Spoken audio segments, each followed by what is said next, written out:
जय हिंद दोस्तों। चलिए आज हम शुरुआत कर रहे हैं फिर से। अपने भाग 3 में आ चुके हैं। इंग्लिश की जो ग्रामर की क्लासेस चल रही है, यहाँ पे देखिए हम लोग क्या कर रहे हैं कि पार्ट 1 पार्ट 2 पार्ट 3 करके पढ़ रहे हैं एक एक करके। तो देर ना करते हुए मैं टॉपिक पे चलता हूँ। तो चलिए आइए देखते हैं अपने ग्रामर की क्लास पे। ये रहा हमारा ग्रामर की क्लास। आई होप कि सबको दिख रही होगी। अगर किसी भी प्रकार की कोई जो है दिक्कत आ रही है तो बताएंगे। आ, मुझे उम्मीद है।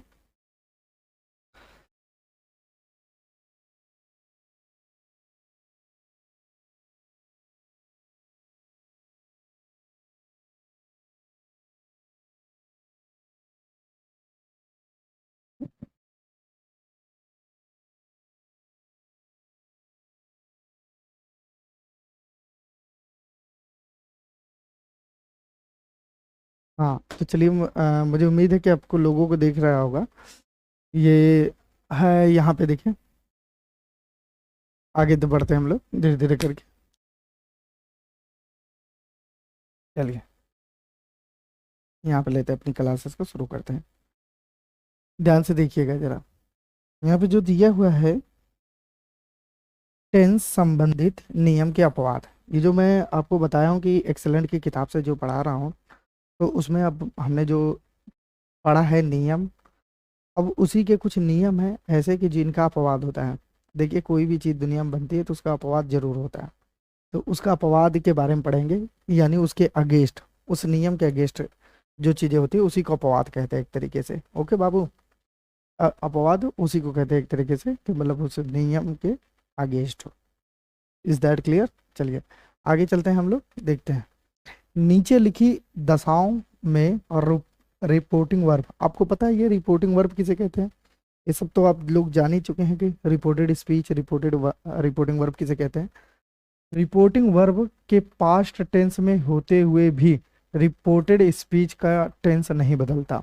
मतलब कुछ अवस्थाएं, यानी कुछ ऐसी स्थिति होती है, यानी कुछ ऐसे कंडीशन होते हैं, कुछ ऐसी दशा होती है, यानी कुछ ऐसे शर्तें होती है जिस जिस उस अवस्था में जो रिपोर्टेड स्पीच का टेंस है वो नहीं बदलेगा।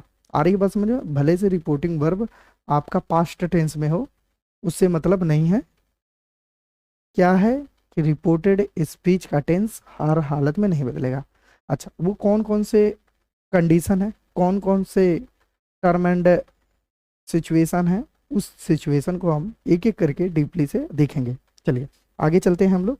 तो चलिए बाबू, देर ना करते हुए देखिए। पहला यहाँ पे लिखा है, पहला नंबर यहाँ पे मेंशन है। जो पहला नंबर मेंशन है उसको पहले देख लेते हैं कि क्या है, क्या कहता है वो। कहता है जब कोई सदा सत्य रहने वाली बात कही जाए, सदा सत्य रहने वाली बात कही जाए, इसका मतलब यूनिवर्सल ट्रूथ। यूनिवर्सल ट्रूथ का मतलब एक ऐसा सच जिसे आप बदल नहीं सकते। ना आप बदल सकते हैं, ना इस जहां में कोई बदल सकता है। Is that clear? यानी यूनिवर्सल ट्रूथ उसी को कहते हैं जो बदला ना जा सके। ऐसी अवस्था में क्या करेंगे, रिपोर्टिंग वर्ब भले से पास्ट टेंस में रहेगा, ओके, लेकिन रिपोर्टेड स्पीच का टेंस नहीं बदलेगा ऐसी अवस्था में। तो चलिए एक आध एग्जांपल देख लेते हैं। तो उस एग्जांपल को देखते हैं। ओके आइए। चलिए थोड़ा सा बड़ा करता हूं मैं ताकि आपको अच्छे से दिखे। ओके बाबू, देखिए यहाँ पे जो लिखा हुआ है, लिखा है क्या कि डायरेक्ट, डायरेक्ट का एग्जांपल दिया गया है। और डायरेक्ट में क्या लिखा है, सेंटेंस देखिए लिखा है, डायरेक्ट बना है ये। द टीचर सेड, कि अध्यापक ने कहा, क्या कहा, comma inverted comma, the earth moves round the sun, full stop comma close. मतलब the earth moves round the sun, यानी पृथ्वी जो है सूर्य का क्या लगाती है, चक्कर लगाती है। ये बात तो सत्य है, इसमें कोई बदलाव नहीं हो सकता। इसका नियम को, इस नियम को कोई ब्रेक नहीं कर सकता, ना तोड़ सकता है। तो इसका मतलब this is the universal truth.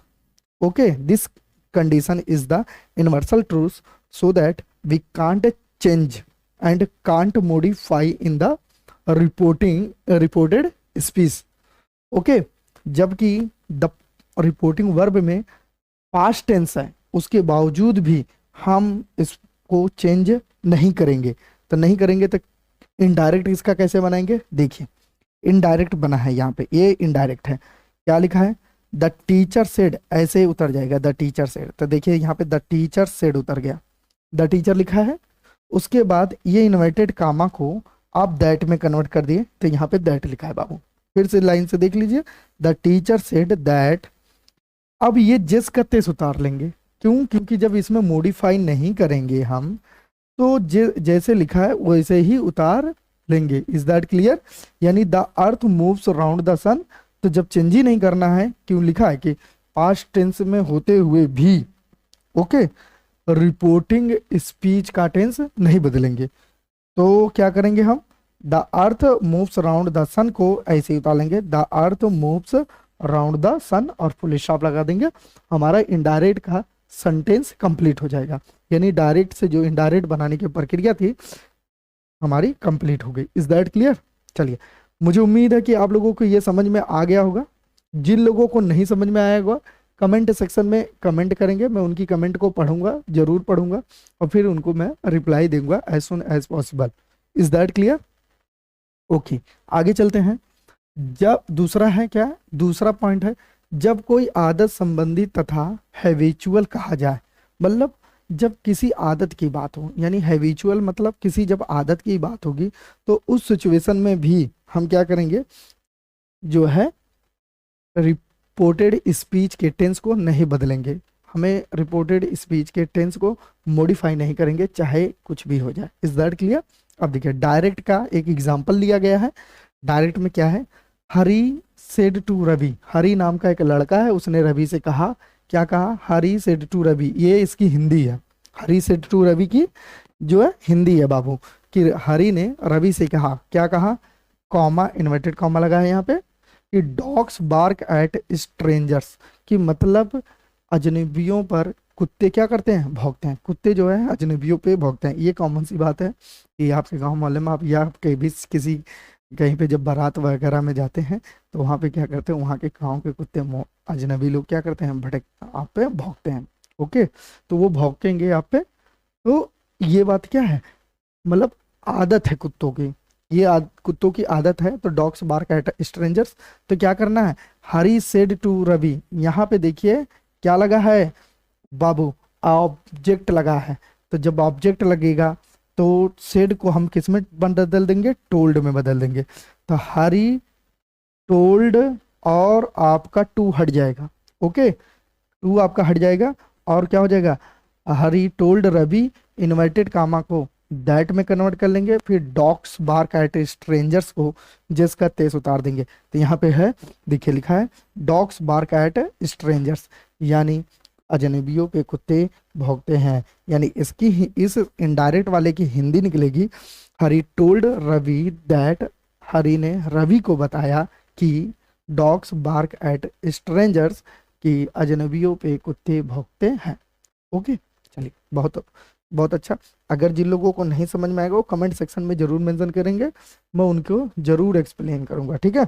मुझे बड़ा अच्छा लगता है आप लोगों का कमेंट पढ़ के, कि कमेंट सेक्शन में आप लोग पूछते हैं कि सर ये नहीं चीज़ समझ में आया, वो नहीं समझ में आया, तो मैं उन लोगों को बताता हूँ, तो मुझे बड़ा अच्छा लगता है। ओके, नाउ थर्ड पॉइंट देखिए, जब कोई कहावत कही जाए, कहावत कही जाए का मतलब कि जब कोई प्रोवर्ब्स बोली जाए, कहावत समझते हैं ना, कि गांव में लोग नहीं कहते कि कहावत है ना, ये है आंग ना जाना है, ये सब है दुनिया भर की कहावतें हैं। अब तो कहाँ कहावत ही यूज़ करते हैं लोग, लेकिन क्या है कि अभी भी हमारे कंपटीशन एग्जाम में, टेट में, सुपर टेट में, टीजीटी में, पीजीटी में, नेट में, जेआरएफ में, एसएससी वगैरह में, सीजीएल वगैरह में पूछा जाता है, एजुकेशन में पूछा जाता है, लेकिन अब आमतौर की भाषा में, बोलचाल में बहुत कम लोग यूज करता है, ठीक है। क्योंकि कम्युनिकेशन स्किल जब से आई है तब से ये हो गया है कि बहुत ही कम शब्दों में अच्छी बातें या अच्छी प्रेजेंटेशन हम दे सकें, ये एबिलिटी होनी चाहिए एक आदमी के अंदर आजकल के समय में। चलिए, क्या कहा है कि जब कोई कहावत कही जाए, जब कोई कहावत कही जाए तो इसका एग्जाम्पल देखिए क्या है। एग्जाम्पल देखिए, यहाँ पे डायरेक्ट है, डायरेक्ट सेंटेंस दिया है, लिखा ही सेड हो गया, इन्वर्टेड कामा लगा है, honesty is the best policy. Okay, honesty is the best policy. अब क्या करना है, आपको इनडायरेक्ट में सेम उतार लेना, बस इन्वर्टेड कामा को हटाना है। ही सेड, इन्वर्टेड कामा को दैट में कन्वर्ट करेंगे, honesty is the best policy, that's all, matter खत्म। आपको बहुत ज़्यादा अपने दिमाग पे लोड नहीं लेना है, बहुत ज़्यादा सोचना विचारना नहीं है। ओके, देखिए ये वीडियो जिन लोगों को नहीं समझ में आएगा वो एक बार नहीं 2 बार 3 बार देखेंगे, क्योंकि कोई अच्छी चीज़ें, अच्छी किताबें और अच्छे लोग जल्दी बाबू समझ में नहीं आते, ये कन्फर्म है। ओके, आपको 1 बार 2 बार 3 बार जरूर देखना पड़ेगा, जब देखेंगे तो आपका क्या होगा, बहुत अच्छे से क्लियर होगा। Is that clear? मुझे उम्मीद होगी कि आप लोगों को समझ में आ रहा होगा। चलिए आगे चलते हैं बाबू।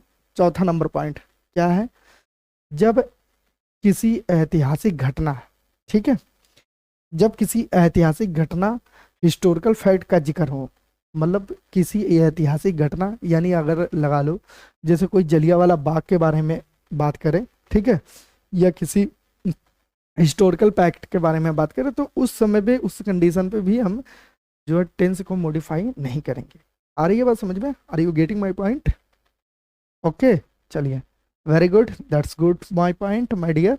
ओके, चलिए, लिखा है कि जब किसी ऐतिहासिक घटना हिस्टोरिकल फैक्ट का जिक्र हो, तो जैसे डायरेक्ट में बना है, डायरेक्ट में क्या है, द हिस्ट्री टीचर सेड, यानी इतिहास के अध्यापक ने कहा, क्या कहा, inverted comma comma inverted comma, ठीक है, समुद्र गुप्ता इज कॉल्ड द,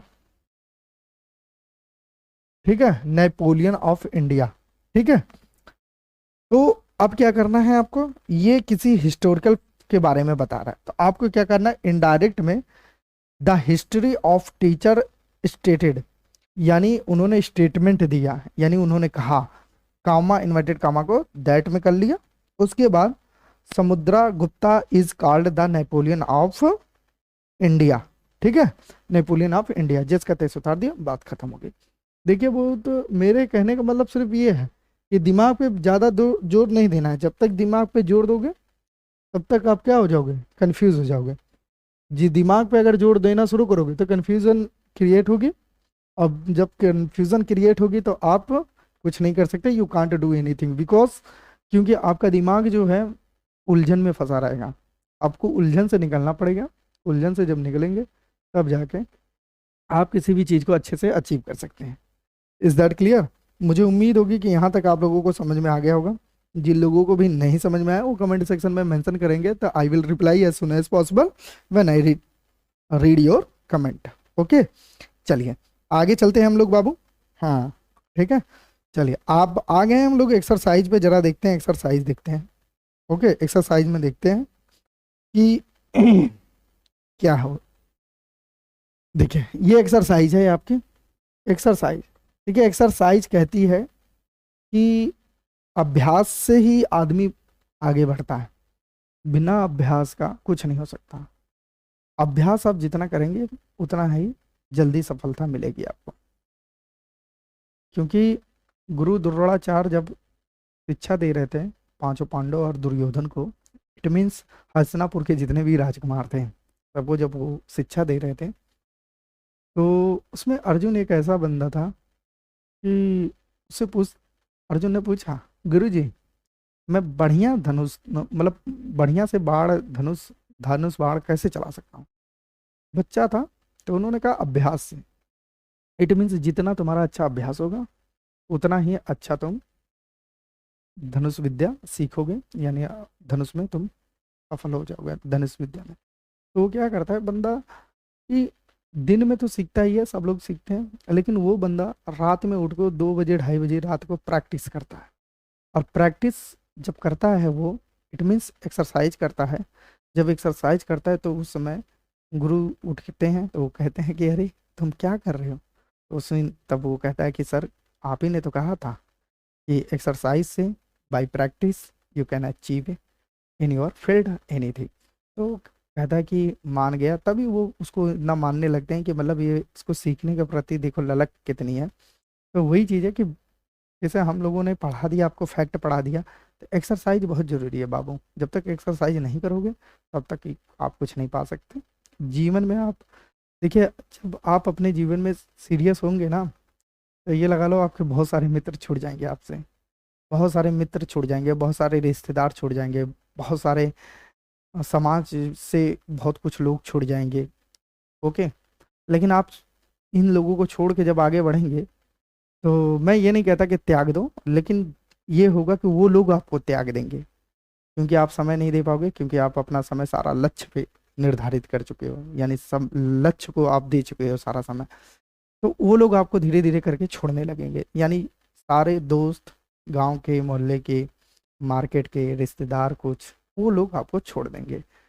तो इसीलिए, और जब आप सफलता पाएंगे, इसीलिए लैम्बोर्गिनी में सिर्फ 2 ही सीट होती है हर उसमें, यानी एक आपकी और एक आपकी लाइफ पार्टनर की, क्योंकि उनको पता होता है जो है कि बंदा यहाँ तक जब तक पहुंचेगा तब तक सिर्फ वो जो है 2 ही लोग बचेंगे।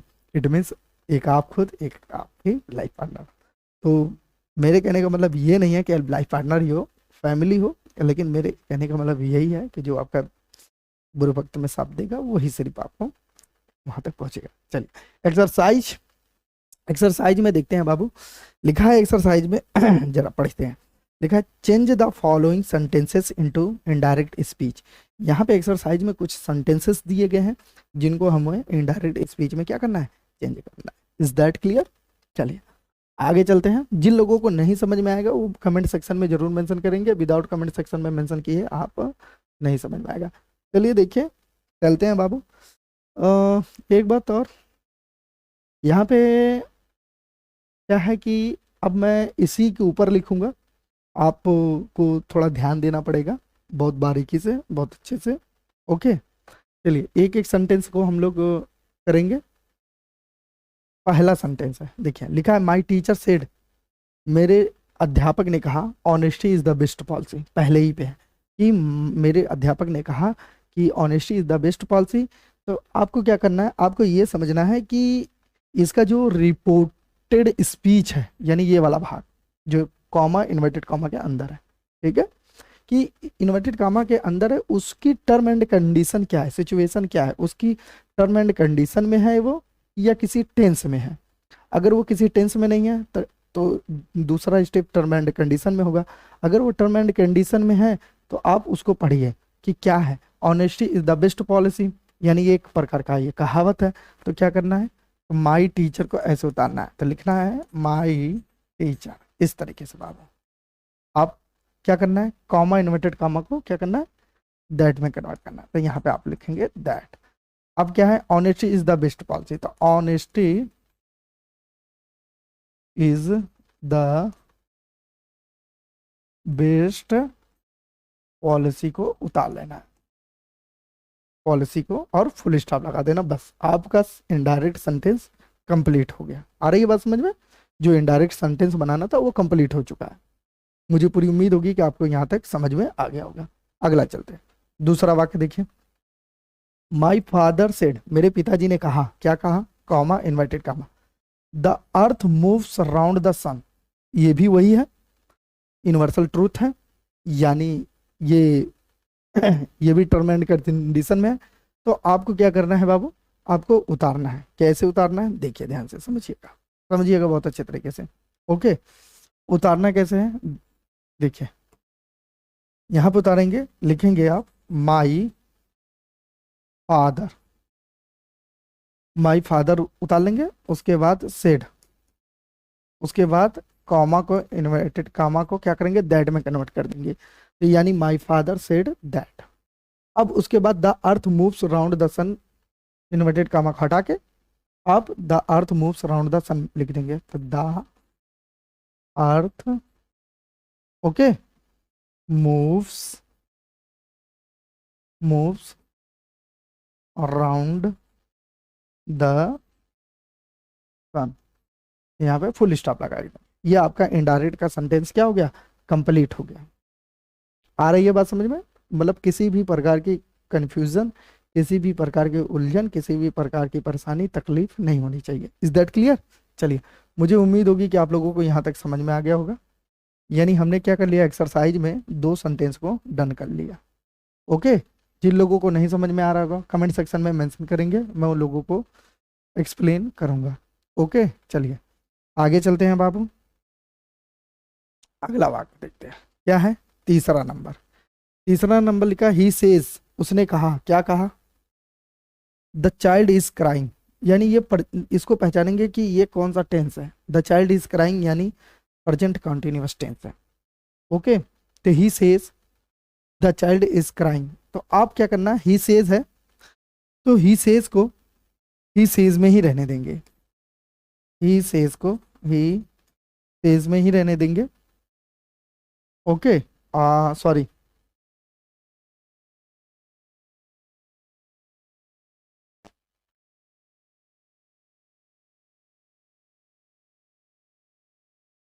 ही सेज, हाँ हाँ, the child is, he says वो कहता है कि दैट, सही है, that the child is crying, the child is crying, क्यों, हाँ हाँ हाँ। यहाँ पे क्या करेंगे, सेज को पहले ध्यान समझ लेते हैं। हम्म, he said that the child is was, sorry, was हो जाएगा यहाँ पे, was crying। ध्यान से समझिएगा, थोड़ा सा इसमें कंफ्यूजन भी है, लेकिन फिर भी आप लोग देख लीजिएगा किताब में, अगर कुछ मिस्टेक होगा तो उसको देख लेंगे आप लोग। ओके, देखिए गलतियाँ हर किसी से होती है, गलतियाँ होती है तो उसमें सुधार भी होता है बाबू। ओके, आगे ही चलते हैं। अगला वाक्य है आपका, इसको मिटाते हैं हम लोग। अगला वाक्य है यहाँ पे, राहुल सेठ टिट फॉर टैट, मतलब जैसे को तैसा। राहुल ने कहा कि जैसा करोगे वैसा पाओगे। राहुल को राहुल सेठ की तरह उतार लेंगे, तो पहले क्या करेंगे, हाँ हाँ हाँ, एक चौथा नंबर छूट गया है, अभी चौथा नंबर बता देते हैं। तो यहाँ पर राहुल सेठ हो जाएगा बाबू, ठीक है, राहुल सेठ लिख दिया, उसके बाद दैट लगा देंगे, उसके बाद टिट फॉर टैट लिख देंगे, फुल स्टॉप लिख देंगे, बात खत्म हो जाएगा। आ रही है बस समझ में। अच्छा, अगला है, ये चौथा है, जो वो उसका होगा, सी सेड, उसने कहा दैट। अच्छा, एक नियम हमने पढ़ा था कि must, ought to, use to, इस इन सबको साथ, इन सबको भी चेंज नहीं करते हैं। ओके, तो क्या लगा है यहाँ पे, ही मस्ट टू, ठीक है, यहाँ पे टू लिखना भूल गया, he must to respect his family. तो ये क्या करना पड़ेगा, he said that he must to, sorry to लगाया, मस्ट, ओके, ही मस्ट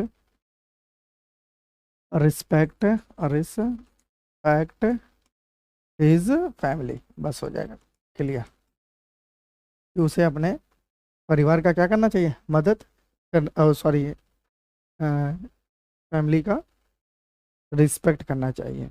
आ रही है बात समझो, रिस्पेक्ट करना चाहिए। ये रहा आपका जो अगला देखते हैं हम लोग, आगे चलते हैं। जिन लोगों को भी नहीं समझ में आ रहा होगा वो मुझे कमेंट सेक्शन में मेंशन करेंगे, ताकि मैं उन लोगों को और अच्छे से समझा सकूं।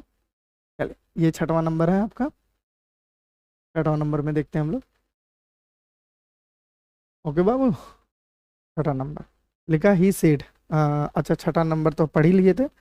हाँ, सातवां नंबर, आकाश सेड, आकाश ने कहा ही मस्ट रिस्पेक्ट हिज टीचर। तो आकाश सेड, तो इसका भी यही हो जाएगा, क्या होगा देखना, आकाश का आकाश, सेड का सेड, इन्वर्टेड कामा को दैट, ठीक है, ही का ही हो जाएगा, मस्ट हो जाएगा, यहाँ पे ये स्मॉल है, ठीक है, ही must respect his family, respect his family, जैसे को तैसा, रिस्पेक्ट हिज टीचर है ना, टीचर, यहाँ पे टीचर लिख देंगे, जैसे क्या तैसा ही उतार देंगे, किसी भी प्रकार का उलझन, किसी भी प्रकार की परेशानी फील नहीं करेंगे। ओके बाबू, चलिए अगला देखते हैं।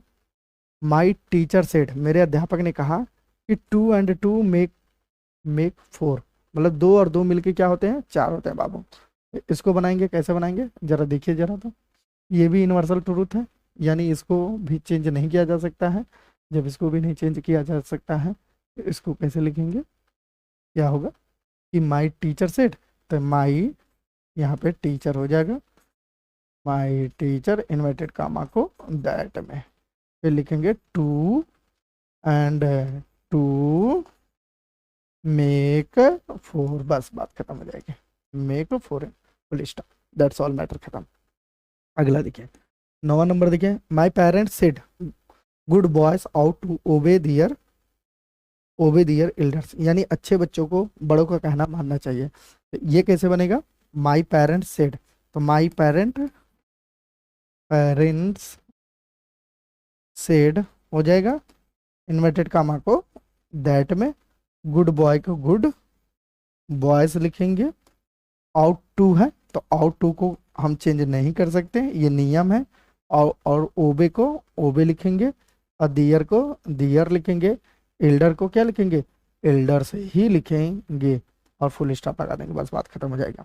ज़्यादा सोचने की ज़रूरत नहीं है। अगला देखिए 11 नंबर, यू सेड, तुमने कहा, क्या कहा कि यू सेड, तुमने कहा कि ही विल कम हियर, तो वह यहाँ पाएगा, तो यू सेड का यू हो जाएगा, सेड का सेड हो जाएगा, इन्वर्टेड कामा को दैट में कर लेंगे, तो यू सेड दैट, ठीक है, यू सेड दैट कि ही विल कम हियर ना, तो ही का ही का ही विल का वुड हो जाएगा, ठीक है, क्योंकि ये पास्ट में है, तो विल का क्या, विल का पास्ट वुड होता है, तो विल वुड कम, और हियर का दियर हो जाएगा, हियर का दियर हो जाएगा।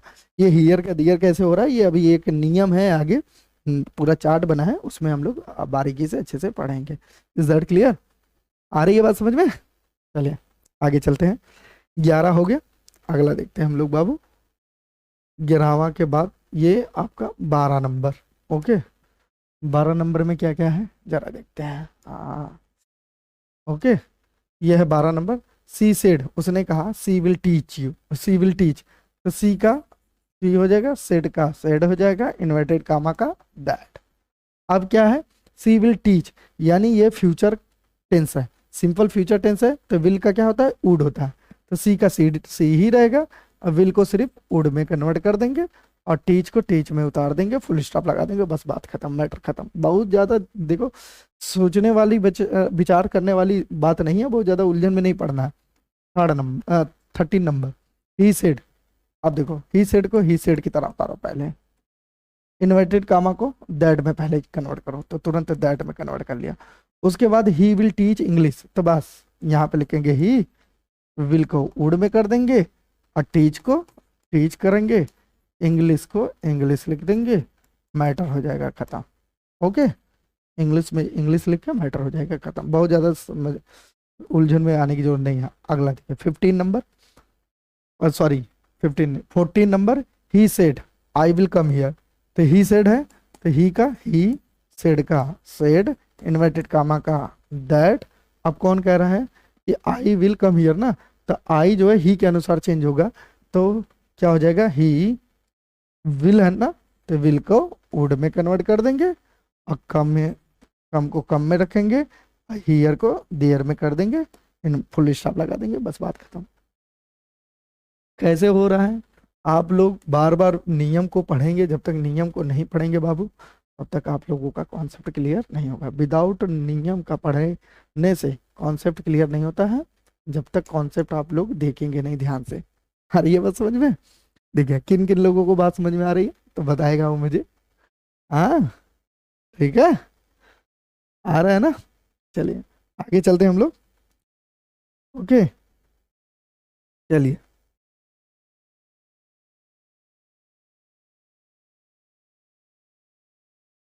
अगला है 15 number, he said Rahul is playing, तो ही सेड को क्या करेंगे, ही सेड का ही सेड रहेगा, ही सेड हो गया। उसके बाद कॉमा को इन्वर्टेड कामा को दैट में बदल देंगे, तो दैट हो गया। और राहुल इज प्लेइंग तो कंटिन्यूअस है, तो क्या हो जाएगा, और राहुल इज को वाज में कर देंगे, और प्लेइंग को प्लेइंग में कर देंगे, बस बात खत्म। ठीक है, चलिए कि ही said that Rahul was playing, कि उसने कहा कि राहुल क्या कर रहा था, खेल रहा था। ओके चलिए, मुझे पूरी उम्मीद है कि आप लोगों को यहाँ तक अच्छे से समझ में आ चुका होगा। 15 नंबर एक्सरसाइज तक हम लोग कंप्लीट कर चुके हैं। इट मीन्स 15 सेंटेंसेस को हम लोग कंप्लीट कर चुके हैं, डायरेक्ट से इनडायरेक्ट में बना चुके हैं। जिन लोगों को नहीं समझ में आया वो कमेंट सेक्शन में जरूर मेंशन करेंगे, बाकी लोगों को मैं फिर से एक्सप्लेन करूंगा नेक्स्ट वाली वीडियो में। तब तक के लिए हम लोग ब्रेक लेते हैं और अगली वीडियो में इसी एक्सरसाइज को फिर से एक्सप्लेन करेंगे। ओके, और जिन लोगों को कोई कन्फ्यूज़न है वो मुझे ज़रूर बताएं, उनकी कन्फ्यूज़न को दूर जरूर करूंगा मैं। ठीक है, देखिए मेहनत अभी से करिए, और हम लोग बार बार बोल रहे हैं कि अभी मेहनत करिए, मेहनत करिए, मेहनत करिए। अभी 5-6 घंटा मेहनत कर लीजिए, क्योंकि अगर आज 5-6 घंटा मेहनत कर लेंगे तो 2 साल, 2.5 साल, 3 साल में आप कहीं सफल हो जाएंगे। नहीं तो फिर आपको ज़िंदगी भर पूरे 12-14 घंटा मेहनत करना पड़ेगा, और जो समय आने वाला है और तो फिर आप कहेंगे कि थक थक चुका हूँ मेहनत की तरह घर आते आते। ठीक है, अब बेघर हो चुका है हम चंद रुपए कमाते कमाते। तो इस तरीके से जीवन बड़ा कठिन हो जाता है जीना। ठीक है, तो मेरे कहने का मतलब इस यही है आप लोगों से कि आप लोग मेहनत करो। मेहनत का मतलब आप लोगों को फरुआ लेके मेहनत नहीं करना है, ईटा घारा माटी नहीं करना है। बस आप किताबों से और अपने हथियार को, नॉलेज को बढ़ाओ, इंक्रीज करो, और फिर देखो बहुत कुछ हासिल हो सकता है। ओके, तो चलिए फिर हम लोग आपसे अगली वीडियो में मिलते हैं, तब तक के लिए जय हिंद दोस्तों।